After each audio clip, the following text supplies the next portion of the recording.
The talks of bank failures around the United States are starting to increase once again. People are concerned about their money. Now today we did see a new report that now there are hundreds of banks that are at risk of failure. We're going to address why this is and what experts believe moving forward.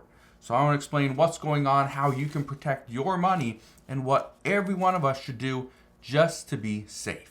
So I'll address that in just a moment, but all I ask is one thing. It takes 2 seconds. Go ahead, hit that like button if you enjoy these daily updates, and now let's begin.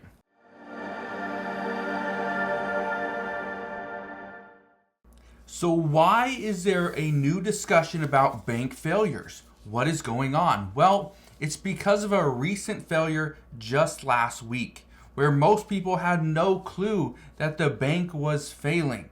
And then, all of a sudden, FDIC, the Treasury, swoop in and they make another bank buy the assets of the failed bank. Now, it doesn't matter what the banks are, but just understand that this is going to be the new normal. Banks are struggling. I want to show you why. It says why hundreds of U.S. banks may be at risk of failure. This is the article that we're going to read from CNBC. There's a couple other ones from Fox News that I want to show you as well. But the big thing here is what is going on with the Federal Reserve. Just the other day, the Federal Reserve decided they're going to pause interest rate hikes. They're not going to raise rates. They will not cut rates. Well, today the market was very excited about that because they were expecting that there was a possibility the Fed was actually going to increase their federal funds rate. By increasing the rate, the rate of banks failing would actually increase. So the Federal Reserve decided to do banks a huge advantage. They actually did something for them. But I want to read you this article, okay, or some of it. Look at this. It says consulting firm Claro's group analyzed about 4,000 U.S. banks and found 282 banks face the dual threat of commercial real estate loans and potential losses tied to higher interest rates. Keep in mind, they analyzed 4,000 banks. We have more than 4,000 banks. And out of the 4,282 were found to be at risk. Well, that's troubling. It says the majority of those banks are smaller lenders with less than $10 billion in assets. Okay? Now, I want to show you this. It says most of these banks aren't insolvent or even close to insolvent. They're just stressed. That's the biggest thing. And one of the things I want to bring up is the interest rates. Because what we've been hearing from the Federal Reserve for the past 6 months or longer is that they are going to cut rates in 2024. It's not a matter of if, it's when they cut rates in 2024. Well, fast forward to today, and now it's a matter of if the Federal Reserve decides to cut rates. Just to give you a quick heads up, I don't think they're going to cut rates. And here's my personal belief. How could the Federal Reserve cut rates when they are trying to bring inflation down to 2%? We can't do it. Okay, I want to show you this. It says what the Fed says is ahead for interest rates. It says in a statement on May 1st, the Federal Open Market Committee, this is the FOMC meeting that they just had, said inflation has eased over the past year but remains elevated. In recent months, there has been a lack of further progress toward the committee's 2% inflation objective. The FOMC also noted that it does not expect it will be appropriate to lower the federal funds rate until it has gained greater confidence that inflation is moving to its 2% target. Just to give you an idea, okay, we're over 3%. We were coming down, we were almost under 3%, and then inflation started to reoccur, and now we're heading back up. Here's the problem. Wages are going up, and as wages go up, this also means the cost for consumers goes up. Inflation. As wages also go up, this means the prices of goods starts to tick up as well because more people can afford them. Housing in many areas across the United States is going back up. Okay, this is rent, these are mortgages, right? These are going back up. The only thing that's coming down and pretty much came crashing down was cars. Used and new cars came down. But then you look at people that are traveling. You look at people that are going and spend money at hotels. Hotel prices are up. Okay? Medication, up. Insurance costs, up. All these things are up. That is concerning, which means inflation is likely going up. Here's the problem.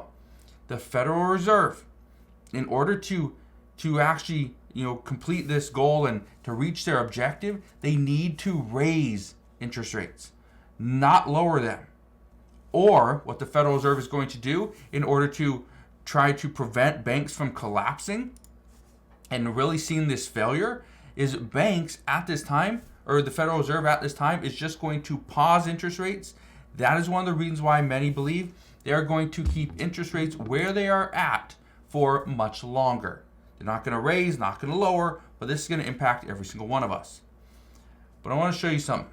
It says, Republic First seizure signals more bank failures to come, expert warns. It says fears of contagion reignited by first U.S. bank failure of 2024. This is the problem. Okay, the Federal Reserve the FDIC has actually done, helped, this banking crisis. Look at this.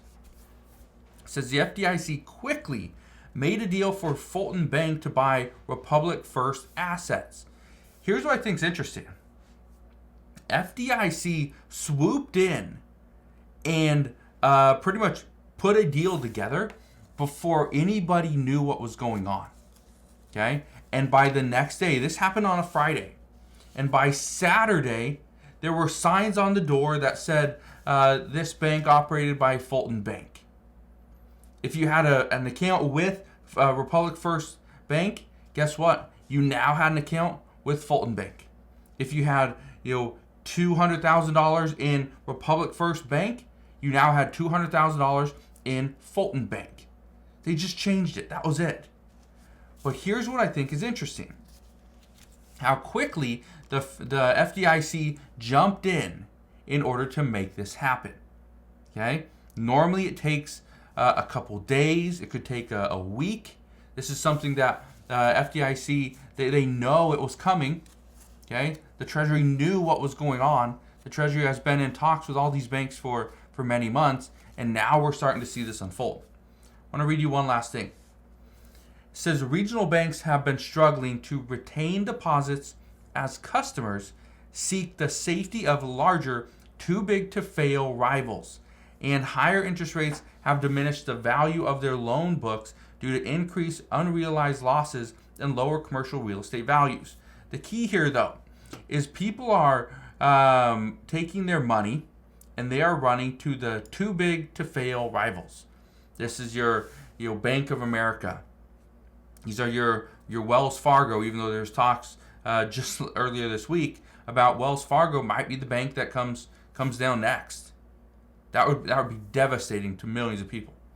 But these are banks like J.P. Morgan, Chase. Okay, these are the banks that are too big to fail. Now I can tell you from experience. I can tell you just from what I have done.